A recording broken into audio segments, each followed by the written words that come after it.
আপনাদের সবাইকে আমন্ত্রণ জানাচ্ছি বসুন্ধরা কিংস অ্যারেনায়, যেটা বাংলাদেশের ফুটবলের বাংলাদেশের নতুন হোম গ্রাউন্ড। সবচেয়ে বড় ম্যাচের জন্য, যেটাকে হাভিয়ার কাবরেরা বলছেন final of the year.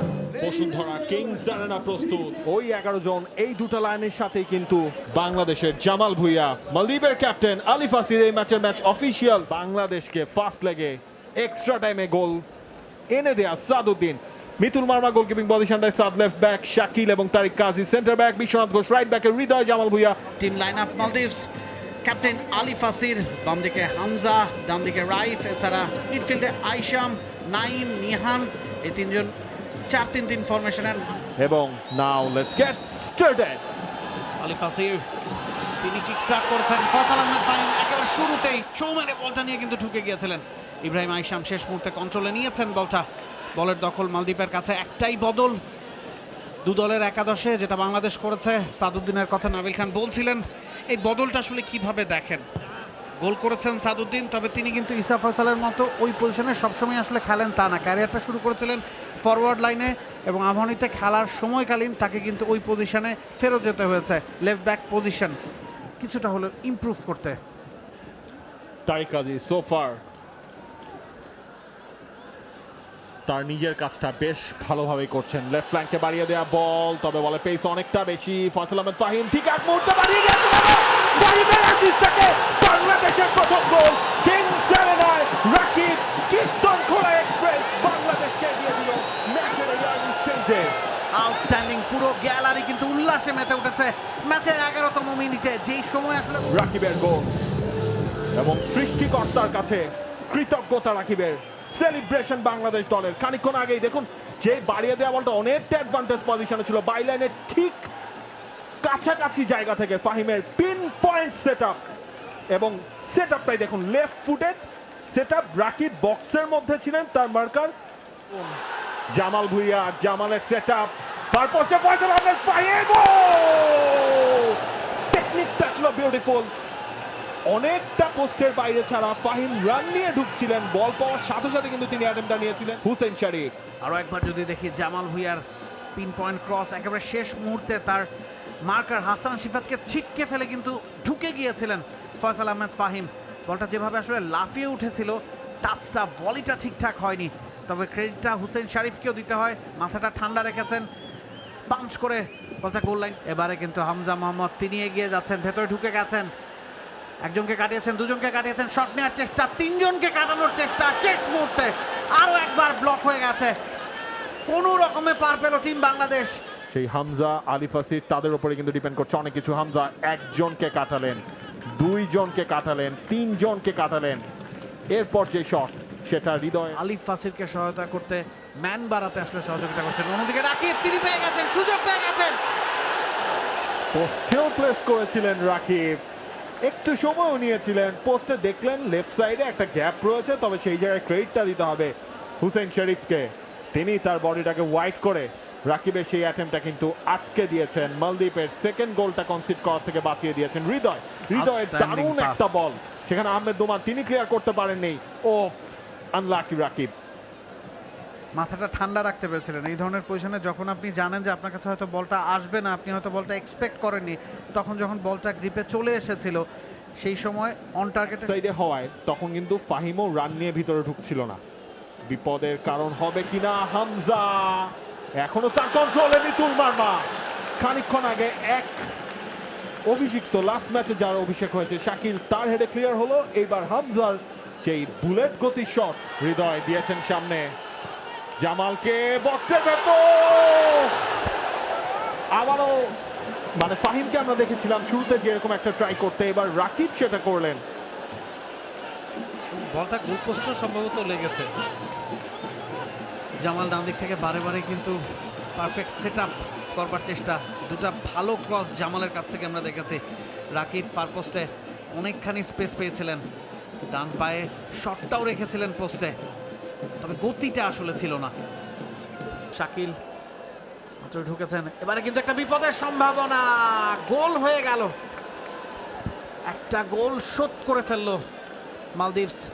Fur পোস্টে একেবারে অরক্ষিত ছিল ডিফেন্স লাইনটা, সেই সুযোগটা, যে জটলাটা কাজে লাগানোর চেষ্টা করছিল মালদ্বীপ অবশেষে সেটা সফল বাস্তবায়ন। 36তম মিনিটে 1-0 গোলে এগিয়েছিল টিম বাংলাদেশ, তবে সেই লিডটাই কিন্তু ধরে রাখতে পারলো না। তবে এই বাংলাদেশ পিছিয়ে পড়েও ম্যাচে ফিরতে পারে, ফিরতে জানে, লড়াই তারা করতে পারে। হামজা তার যে কর্নার কিক সেটা ফার্স্ট হেডারটা ঠিকঠাক হয়নি এবং এরপর সেটাই কিন্তু মালদ্বীপকে গোল এনে দিয়েছে। ব্যাড লাক বাংলাদেশের জন্য। তবে এটাই বাংলাদেশ কাজে লাগাতে চাইবে সেকেন্ড হাফেও। ফার্স্ট হাফে এ দুয়ের বদৌলতে কিন্তু লিড নিয়েছে টিম বাংলাদেশ। সাদ অনেকখানি ঢুকে গিয়েছেন, সোজা শট করেছেন, একবার সহজ সুযোগ, গোল! 2-1 গোলে এগিয়ে গেল বাংলাদেশ। ফয়সাল আহমেদ ফাহিম, তিনি প্রথম ম্যাচে মিস করেছিলেন, আজকে সেটা পুষিয়ে দিলেন। রাকিবের পর ফাহিমেরও গোল সেকেন্ড হাফের শুরুতেই। প্রথমে রাকিব, এরপর ফয়সাল আহমেদ ফাহিম, এই দুজনের গোলে বাংলাদেশের ম্যাচে আবারও লিড। সোহেল রানা ফার্স্ট টাচে বলটা ঠিকঠাক কন্ট্রোল করতে পারেনি, তবে তাতে কিন্তু সাপে বর হয়েছে বাংলাদেশের জন্য। হুসাইন শারিফি সাদের বলটা যেভাবে ফিস্ট করেছেন, বিপদটা মুক্ত করতে পারেননি, এবং সেই সুযোগে সোহেল রানা, ফয়সাল আহমেদ ফাহিম দুজনকে ক্রেডিটটা দিতে হবে। যেভাবে রিবাউন্ডের জন্য তারা ছুটেছেন, যেভাবে ডি বক্সে ম্যান বাড়িয়েছেন, সেটারই কিন্তু ফসল। 2-1 গোলে এগিয়ে গেল টিম বাংলাদেশ। সেট আপটা ছিল সেটা একেবারে দেখুন, ফাহিম কিন্তু অনেকটা জায়গা পেয়েছিলেন এবং তিনি বুদ্ধি দিয়ে সোহেল রানা, রাকিব কানেক্টটা করতে পারেননি। এরকম রাকিবকে ওই জায়গায় কিন্তু আহনাফ রশিদ মার্ক করছিলেন, পেছনের দিকে জামাল কিন্তু পুরোই ফাঁকা ছিলেন।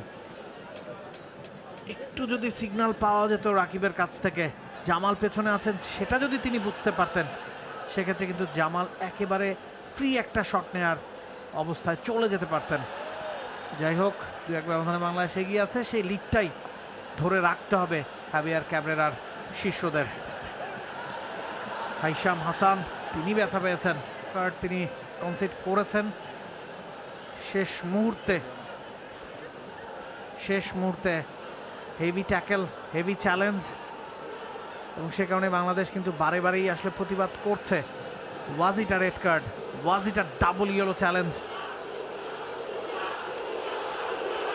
10 জনের দলে পরিণত হলো টিম বাংলাদেশ। রাইট ফ্ল্যাঙ্ক দিয়ে একটা আক্রমণ, ফয়সাল আহমেদ ফাহিম তিনি ছিলেন, তার সাথে তার মার্কারও ছিল। রাইট ফ্ল্যাঙ্ক থেকে দারুণ একটা সাপ্লাই কিন্তু এসেছিল এবং হাসান শিফাও তিনি ফাহিমকে গোল স্কোরিং অপরচুনিটিটা থেকে বঞ্চিত করলেন। হুসাইন সিফাও, দারুণ একটা কেমিস্ট্রি টিম বাংলাদেশের কাছ থেকে। রাইট ফ্ল্যাঙ্ক থেকে দারুণ একটা ক্রস, একেবারে ওপেন সুযোগ কিন্তু পেয়ে গিয়েছিলেন ফয়সাল আহমেদ ফাহিম, তবে শেষ জনি কাটিয়েছেন, শুটিং স্পেস খুঁজছিলেন, সেটা পাননি। রাকিব সেটা চেঞ্জ করে দিয়েছেন, সেখানে বিশ্বনাথ ঘোষ, তার যে হেডার, ফাহিম ব্রিলিয়ান্ট ডিফেন্ডিং সেখানে হাসান শিফাওয়ের কাছ থেকে। নাইস থেকে আইশাম ইব্রাহিমের শট, মিতুল মার্মা তার হাতে বন্দী। এবং দেখুন যেই জায়গায় আইশাম ইব্রাহিম স্পেসটা পেলেন, দারুণ একটা সুযোগ। রাকিব তিনি সাজিয়েছিলেন জনির উদ্দেশ্যে, শেষ মুহূর্তে হুসাইন শারিফি তিনি এসে বলটা ক্লিয়ার করেছেন। ভালো একটা চান্স, জনি রানটা মেক করেছিলেন, তবে যে গতিতে বলটা সাজিয়েছিলেন রাকিব এবং মালদ্বীপ, তারাও কিন্তু সৌহার্দ্যতা দেখিয়ে বলটা কিন্তু বাইরে প্লেস করছে না। বিপদের সম্ভাবনা ছিল, সেই জায়গায় অনেকটা ওপেন হয়ে গিয়েছিলেন।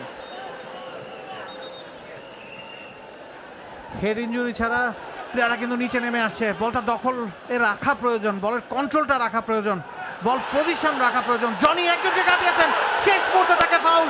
Is it the last man? Will it be a red card? It is. 10 জনের বাংলাদেশের এগেইনস্টে 10 জনের দলে পরিণত হলো মালদ্বীপ। বিশ্বনাথ এখনো এক ফোঁটা জায়গাও কিন্তু দেননি এবং ম্যাচ শেষ। বাংলাদেশ বিশ্বকাপের দ্বিতীয় রাউন্ডে ঘরের মাঠে মালদ্বীপকে 2-1 গোলে হারিয়ে 10 জনের বাংলাদেশ জয় করলো পুরো বসুন্ধরা কিংস অ্যারেনা। এখন উৎসবে মাতোয়ারা, গ্যালারি ভরে উঠেছিল কানায় কানায়, যারা বাংলাদেশকে পৌঁছে দিল বিশ্বকাপ বাছাইয়ের রাউন্ড 2-তে। মালদ্বীপকে 2-1 ব্যবধানে হারিয়ে 10ম মিনিটে গোল করেছিলেন রাকিব হোসেন। এছাড়া ফয়সাল আহমেদ ফাহিম 46তম মিনিটে দলকে এগিয়ে দিয়েছিলেন 2-1 ব্যবধানে। For more updates, subscribe to our YouTube channel and click on the bell icon. Follow us on Facebook and Instagram. Download T Sports app to enjoy exciting games and highlights. Visit tsports.com.